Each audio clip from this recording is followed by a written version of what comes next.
नमस्कार। आकाशवाणी से समाचार संध्या के साथ मैं लवली निगम।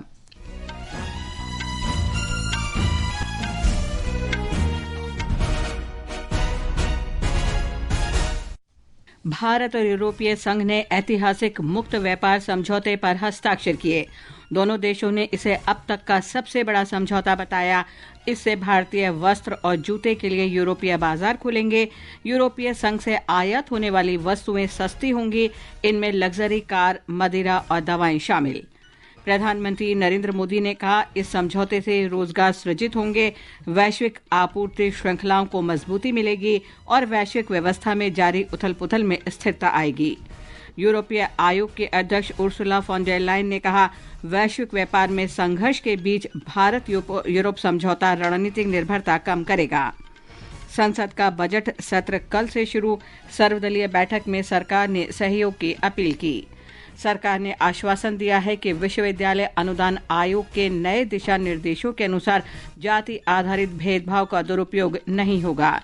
और बुलावायों में अंडर 19 क्रिकेट विश्व कप में भारत ने सुपर 6 मुकाबले में मेजबान जिम्बाब्वे को 204 रन से हराया। प्रधानमंत्री नरेंद्र मोदी, यूरोपीय संघ के अध्यक्ष एंटोनियो कोस्टा और यूरोपीय आयोग की अध्यक्ष उर्सुला फॉन डेर लायन के बीच नई दिल्ली में भारत यूरोपीय संघ शिखर सम्मेलन के बाद ऐतिहासिक मुक्त व्यापार समझौते पर हस्ताक्षर किए गए। वार्ता के बाद व्यापार, सुरक्षा, रक्षा साझेदारी, गतिशीलता, आपदा जोखिम प्रबंधन और हरित हाइड्रोजन सहित कई क्षेत्रों में समझौते भी हुए। इनमें भारतीय वस्त्र और जूते के लिए यूरोपीय बाजार खुलेंगे। यूरोपीय संघ से आयात होने वाली वस्तुएं सस्ती होंगी। इनमें लग्जरी कार, मदिरा और दवाएं शामिल हैं। संयुक्त बयान में प्रधानमंत्री मोदी ने मुक्त व्यापार समझौते को ऐतिहासिक बताया। आज भारत ने अपने इतिहास का अब तक का सबसे बड़ा फ्री ट्रेड एग्रीमेंट संपन्न किया है। हमारे किसानों, हमारे छोटे उद्योगों, इसके यूरोपियन मार्केट तक पहुंच आसान बनाएगा, मैन्युफैक्चरिंग में नए अवसर पैदा करेगा और हमारे सर्विसेज सेक्टर के बीच सहयोग को और प्रबल करेगा। प्रधानमंत्री ने कहा कि सुरक्षा रक्षा साझेदारी भारत और यूरोपीय संघ के बीच सुरक्षा के क्षेत्र में सहयोग को और बढ़ाएगी। रक्षा और सुरक्षा सहयोग किसी भी स्ट्रेटेजिक पार्टनरशिप की नींव होती है और आज हम इसे सिक्योरिटी एंड डिफेंस पार्टनरशिप के जरिए औपचारिक रूप दे रहे हैं। इससे काउंटर टेररिज्म, मैरीटाइम और साइबर सिक्योरिटी में हमारी साझेदारी और गहरी होगी। इंडो पैसिफिक क्षेत्र में हमारे सहयोग का दायरा और बढ़ेगा। श्री मोदी ने कहा कि मुक्त व्यापार समझौते के साथ वे गतिशीलता बढ़ाने पर भी कार्य कर रहे हैं। इस महत्वाकांक्षी एफटीए के साथ साथ हम मोबिलिटी के लिए भी एक नया फ्रेमवर्क बना रहे हैं।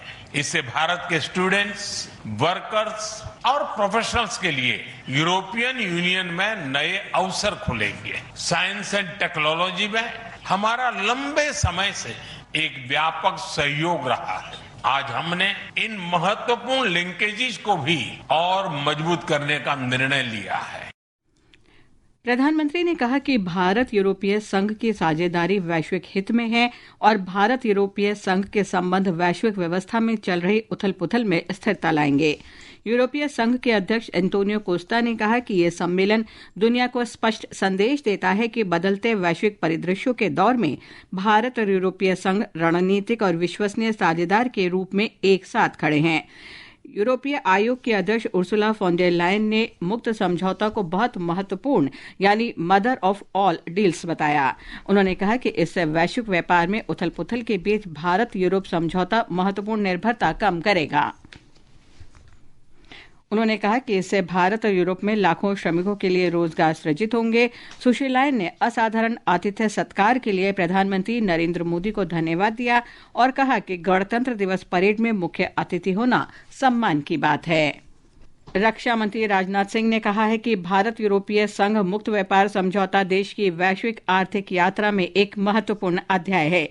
सोशल मीडिया पोस्ट में श्री सिंह ने कहा कि ये वैश्विक मूल्य श्रृंखलाओं के साथ एकीकरण को मजबूत करेगा। विदेश मंत्री सुब्रमण्यम जयशंकर ने कहा है कि भारत और यूरोपीय संघ के बीच हुए समझौते से एक व्यापक, गहन और मजबूत साझेदारी की नींव रखी गई है। केंद्रीय मंत्री पीयूष गोयल ने कहा कि प्रधानमंत्री मोदी के नेतृत्व में यह भारत का 8वां मुक्त व्यापार समझौता है। नई दिल्ली में उन्होंने कहा कि यूरोपीय संघ और भारत के बीच व्यापार संबंधों में यह बड़ी उपलब्धि 20 साल के बाद हासिल हुई है। इस अवसर पर विदेश सचिव विक्रम मिस्री ने कहा कि भारत और यूरोपीय संघ के बीच रक्षा साझेदारी आतंकवाद रोधी अभियानों को बढ़ावा देगी। स्वास्थ्य मंत्री जगत प्रकाश नड्डा ने कहा है कि मुक्त व्यापार समझौता फार्मा स्वास्थ्य उपकरणों के क्षेत्र में नए अवसर बनाएगा। उन्होंने कहा कि यह समझौता यूरोपीय संघ में $572 अरब के फार्मा और मेडिटेक बाजार तक पहुंच बनाएगा। भारतीय उद्योग संगठनों ने भारत यूरोपीय संघ मुक्त व्यापार समझौते का स्वागत किया है। भारतीय उद्योग परिसंघ CII ने इसकी सराहना करते हुए कहा कि यह समझौता देश के वैश्विक व्यापार संबंधों में एक रणनीतिक सफलता है और ये साझेदारी को और मजबूत करता है। CII के महानिदेशक चंद्रजीत बनर्जी ने कहा कि इस समझौते के माध्यम से 99% से अधिक भारतीय निर्यात के लिए प्राप्त अभूतपूर्व पहुंच भारतीय उद्योग के लिए एक क्रांतिकारी बदलाव है।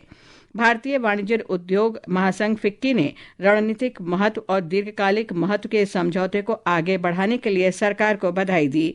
भारतीय निर्यात संगठन ने भी इसे ऐतिहासिक समझौते का स्वागत किया है। प्रधानमंत्री नरेंद्र मोदी ने यूरोपीय आयोग की अध्यक्ष उर्सुला फॉन डर लायन के साथ दिल्ली में भारत यूरोपीय संघ व्यापार मंच की अध्यक्षता की। विदेश मंत्रालय ने कहा कि चर्चाओं में भारत यूरोपीय संघ की आर्थिक साझेदारी की गहराई दिखती है। इस अवसर पर प्रधानमंत्री नरेंद्र मोदी ने कहा कि यूरोपीय संघ में भारतीय निवेश लगभग 40 अरब यूरो तक पहुंच गया है। उन्होंने बताया कि हर क्षेत्र में भारत और यूरोपीय कंपनियों के बीच सहयोग बढ़ रहा है। इससे भारत के लेबर इंटेंसिव उत्पादों को यूरोपियन यूनियन मार्केट में इजी एक्सेस मिलेगा। इसमें विशेष तौर पर textile, James and jewellery, auto parts और इंजीनियरिंग गुड्स शामिल हैं। फ्रूट्स, वेजिटेबल्स, प्रोसेस्ड फूड और मरीन प्रोडक्ट उसमें नए अवसर बनेंगे। उपराष्ट्रपति CP राधाकृष्णन ने आज नई दिल्ली में यूरोपीय परिषद के अध्यक्ष एंटोनियो कोस्टा और यूरोपीय आयोग की अध्यक्ष उर्सुला फॉन डर लायन से मुलाकात की। सोशल मीडिया पोस्ट में उपराष्ट्रपति ने कहा कि दोनों नेताओं ने भारत यूरोप मुक्त व्यापार समझौते के संपन्न होने पर प्रसन्नता व्यक्त की। ये समाचार आकाशवाणी से प्रसारित किए जा रहे हैं। ताज़ा समाचार जानने के लिए आप हमारे social media handle X @AIR news Hindi को फॉलो कर सकते हैं। संसद के बजट सत्र से पहले नई दिल्ली में संसद भवन परिसर में सर्वदलीय बैठक हुई। रक्षा मंत्री राजनाथ सिंह ने बैठक की अध्यक्षता की। बजट सत्र कल से शुरू होगा, 2 अप्रैल तक चलेगा।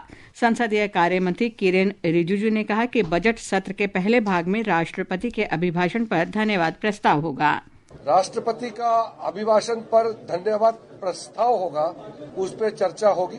फिर उसके बाद बजट पे दोनों सदन में चर्चा होगा।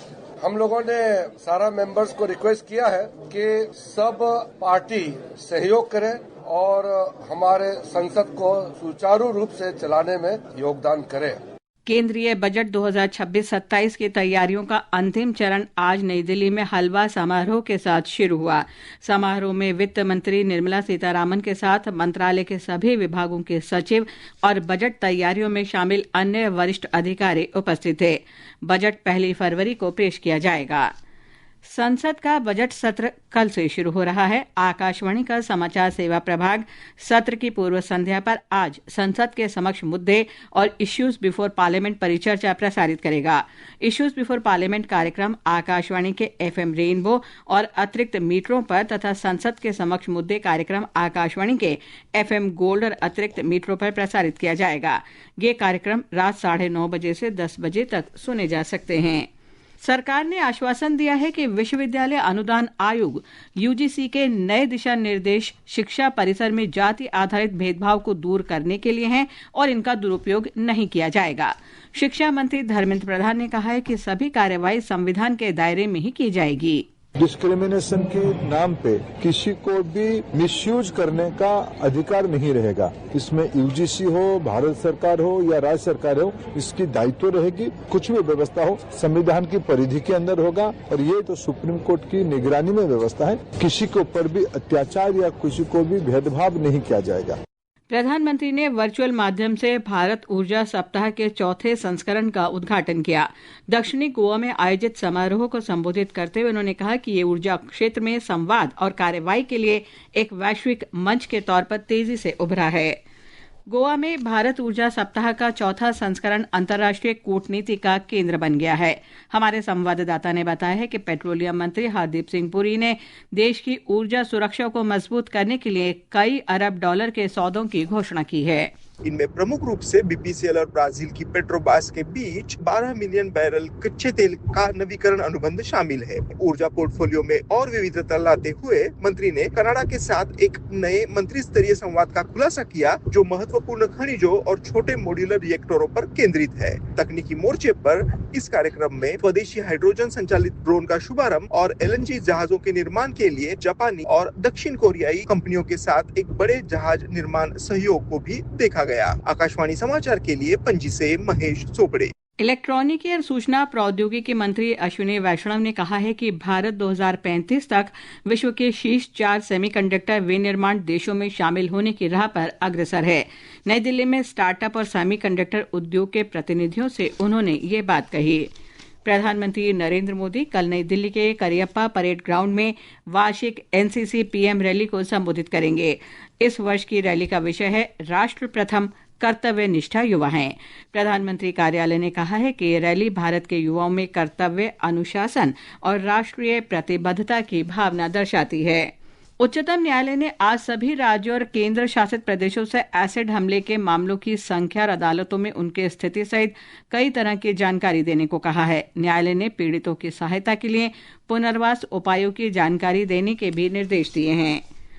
असम के बरपेटा जिले में ब्रह्मपुत्र नदी में एक नाव के पलटने से 7 यात्रियों के लापता होने की आशंका है। इनमें अधिकतर महिलाएं और बच्चे हैं। लापता लोगों की तलाश के लिए राज्य आपदा मोचन बल और मछुआरों की टीम बचाव अभियान में लगे हैं।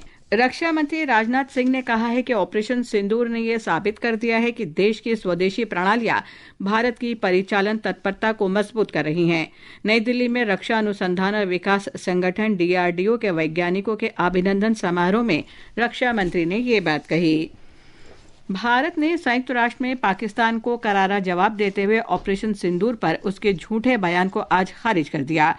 भारत ने स्पष्ट किया कि उसके आंतरिक मामलों, विशेषकर जम्मू कश्मीर के मामलों पर टिप्पणी करने का पाकिस्तान को कोई अधिकार नहीं है। भारत के स्थायी प्रतिनिधि पी हरीश ने संयुक्त राष्ट्र में पाकिस्तान के राजदूत आसिम इफ्तिखार अहमद की टिप्पणियों का जवाब दिया। उन्होंने कहा कि भारत अपने नागरिकों की सुरक्षा के लिए हर संभव प्रयास करेगा। ये समाचार हमारी वेबसाइट www.newsonair.gov.in और हमारे न्यूज ऑन एआईआर ऐप पर भी उपलब्ध हैं। अंडर 19 क्रिकेट विश्व कप के सुपर 6 चरण में बुलावायो में भारत ने जिम्बाब्वे को 204 रन से हरा दिया है। भारत के 353 रन के लक्ष्य के जवाब में जिम्बाब्वे की टीम 38वें ओवर में 148 रन पर ही सिमट गई। भारत के लिए उधव मोहन और आयुष महात्रे ने सर्वाधिक 3-3 विकेट लिए। इससे पहले भारत ने निर्धारित 50 ओवर में 8 विकेट पर 352 रन बनाए थे। भारत का अगला मुकाबला 1 फरवरी को पाकिस्तान से होगा। उधर महिला प्रीमियर क्रिकेट लीग में दिल्ली कैपिटल्स और गुजरात जायंट्स के बीच मुकाबला जारी है। ताज़ा समाचार मिलने तक गुजरात जायंट्स ने 18वें ओवर में 7 विकेट पर 139 रन बना लिए हैं। मौसम विभाग ने दिल्ली, हरियाणा, चंडीगढ़, हिमाचल प्रदेश और पंजाब में कल शीतलहर चलने का अनुमान व्यक्त किया है। पश्चिमी बंगाल के पहाड़ी क्षेत्रों और सिक्किम में गरज के साथ बारिश और ओलावृष्टि भी हो सकती है। अंत में मुख्य समाचार एक बार फिर। भारत और यूरोपीय संघ ने ऐतिहासिक मुक्त व्यापार समझौते पर हस्ताक्षर किए। दोनों देशों ने इसे अब तक का सबसे बड़ा समझौता बताया। इससे भारतीय वस्त्र और जूते के लिए यूरोपीय बाजार खुलेंगे। यूरोपीय संघ से आयात होने वाली वस्तुएं सस्ती होंगी। इनमें लग्जरी कार, मदिरा, दवाएं शामिल। प्रधानमंत्री नरेंद्र मोदी ने कहा, इस समझौते से रोजगार सृजित होंगे, वैश्विक आपूर्ति श्रृंखलाओं को मजबूती मिलेगी और वैश्विक व्यवस्था में जारी उथल पुथल में स्थिरता आएगी। यूरोपीय आयोग के अध्यक्ष उर्सुला फॉन डर लायन ने कहा कि वैश्विक व्यापार में संघर्ष के बीच भारत यूरोप समझौता रणनीतिक निर्भरता कम करेगा। संसद का बजट सत्र कल से शुरू। सर्वदलीय बैठक में सरकार ने सहयोग की अपील की। इसके साथ ही समाचार संध्या का यह अंक समाप्त हुआ। नमस्कार।